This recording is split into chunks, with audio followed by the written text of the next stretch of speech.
सारे किसान भाइयों ने राम राम। किसान भाइयों, खेत किसान यूट्यूब चैनल में सत्यनारायण ब्याण आपका स्वागत करता हूं। आज भाई साहब से हम जानकारी लेंगे नींबू और गन्ने की खेती एक साथ की है इन्होंने, तो ये कैसे करी है और इसके क्या कुछ लाभ हैं। जैसा कि किसान भाई ने हमें बताया कि इसमें काफ़ी बचत इनको आई है, क्योंकि गन्ने के टाइम पे गन्ना की पैदा ले लेते हैं और नींबू के टाइम पे नींबू की ले लेते हैं। तो नमस्कार भाई साहब। नमस्कार जी। अपना परिचय दीजिए सबसे पहले। मेरा नाम राजकुमार जी, गांव पुठी, तहसील गोना, जिला सोनीपत। तो आपने गन्ने और नींबू की खेती साथ साथ कर रखी, कितने साल से कर रही हैं? ये 3 साल से लगातार कर रहे हैं जी। अच्छा, गन्ने और नींबू की। हाँ जी। इसमें करने का आपका क्या औचित्य है भाई, आपने क्यों की ये? हमने ये गन्ने की खेती नींबू के साथ में इसलिए की जी, इसमें गन्ने में ज़्यादा रोग आता था जो नज़दीकी से बोते थे। ये गन्ना हमने 8 फीट की दूरी पर लगाया है। आप देख सकते हैं किसान भाई, काफ़ी दूरी पर गन्ना लगा हुआ है। जैसे ये लग गया और इसके बाद दूसरी लाइन वहाँ आई है। 8 फीट की दूरी, 8 फीट की दूरी होगी। तो फिर 8 फीट की दूरी में गन्ना तो बहुत कम निकलता होगा ना जी। जो गन्ने की मोटाई है ना, वो तगड़ी हो जाती है, ज़्यादा मोटा गन्ना हो जाता है, उससे ठोस वजन मिलता है। अच्छा, फिर वो कितने औसत पैदावार दे देता है? अब की बार हमारे को टोटल खूट थे 1 एकड़ के अंदर 30 खूट थे जी। 30 खूट थे। हाँ। अब की बार 400 निकला है जी हमारे। 400 क्विंटल? हाँ 400 क्विंटल जी। 30 खूट के अंदर 400 क्विंटल निकला है जी। बहुत निकला जी। तो हाँ। अच्छा, इसके बाद फिर आपने नींबू की पैदा भी ली है? हाँ, नींबू की भी पैदा ली है जी। इसे 2 साल हुए हैं बाग लगाने को। अब की बार 50-1 हजार का हमने नींबू भी बेचा है इसके अंदर। 2 साल हुए। हाँ। आपने नींबू तो सारा लगभग तोड़ रखा है। हाँ, थोड़ा ही बचा हुआ है। अब नींबू तो तोड़ दिया जी। अब दोबारा फल आने का टाइम आ जाए जिस पे। अच्छा, पहले कैसा लगा हुआ था उसके फोटो दिखाओ अपने किसान भाई को। काफी तोड़े हैं आपने। हाँ जी।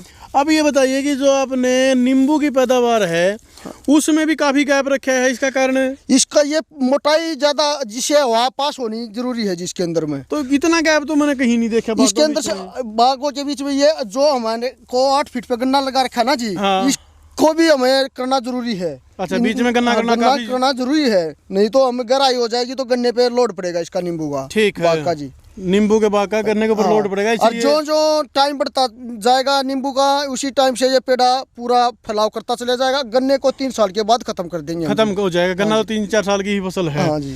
अच्छा, ये बताइए कि आपने इसके अंदर नींबू कितने रुपए के बेच दिए? हमने जी ये अब की बार सर्दी में तो डाउन रेट था 30 से 35 रुपए किलो, और बाकी गर्मी में बिक जाता थी 60-65 रुपए किलो जी। अच्छा। हाँ जी। कितना नींबू तो रहा 1 एकड़ में? 1 एकड़ में हमारे को लगभग 50-1 हजार का मुनाफा होया था जी, टोटल खर्चा निकालने की। हाँ जी। और गन्ने की पूरी पैदावार होगी? पेड़े छोटे थे जी अभी। अच्छा, गन्ने की पूरी पैदावार गन्ने की पूरी पैदावार हुई है जी हमारे को। इसमें गन्ने का बहुत ही प्रॉफिट मिला जी।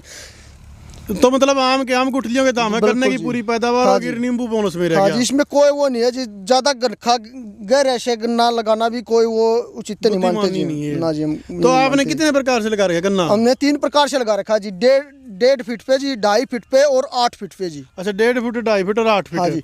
तो फिर इनमें बैटर कौन सा रहा आपका? बैटर 8 फीट वाला रहा जी हमारे को। कैसे? इसकी दूरी के ज्यादा होने के कारण जी। तो 1.5 फुट वाला है वो कितना निकला आपका? वो तो जी हमारा 350 निकला जी। और 2.5 फुट वाला? 2.5 फुट वाला भी इतना ही निकला जी। अच्छा, 8 फुट वाला 400 निकला है जी हमारे। अच्छा, तो ये बताइए जैसे आपका ये है, तो आपने गन्ने की कौन सी वैरायटी लगा रखी है? गन्ने की इसके अंदर 39 नंबर थी जी। 39 नंबर है। और नींबू कौन सी क्वालिटी का है? नींबू कागजी नींबू है जी। कागजी नींबू है। हाँ जी, 12 मैसियाँ। तो कहाँ से लेके आए अभी? ये यूपी से लेके आए थे, सहारनपुर से जी। सहारनपुर से? हाँ जी। ठीक है। तो अपना एक बार फ़ोन नंबर बताइए, कोई किसान भाई आपसे जानकारी लेना चाहिए। मेरा नंबर है 70-275 25-551 जी। 70-275 25-551 ये आपका नंबर है। हाँ जी। तो किसान भाई, अगर आप इनसे जानकारी लेना चाहते हैं, राजकुमार जी आपको जानकारी देने के लिए तैयार है। अगर कुछ पूछना है तो आप इस नंबर पर कॉन्टैक्ट करके पूछ सकते हैं। तो जानकारी आपको कैसी लगी आप हमें कमेंट करके ज़रूर बताएं। धन्यवाद किसान भाई। जय जवान जय किसान।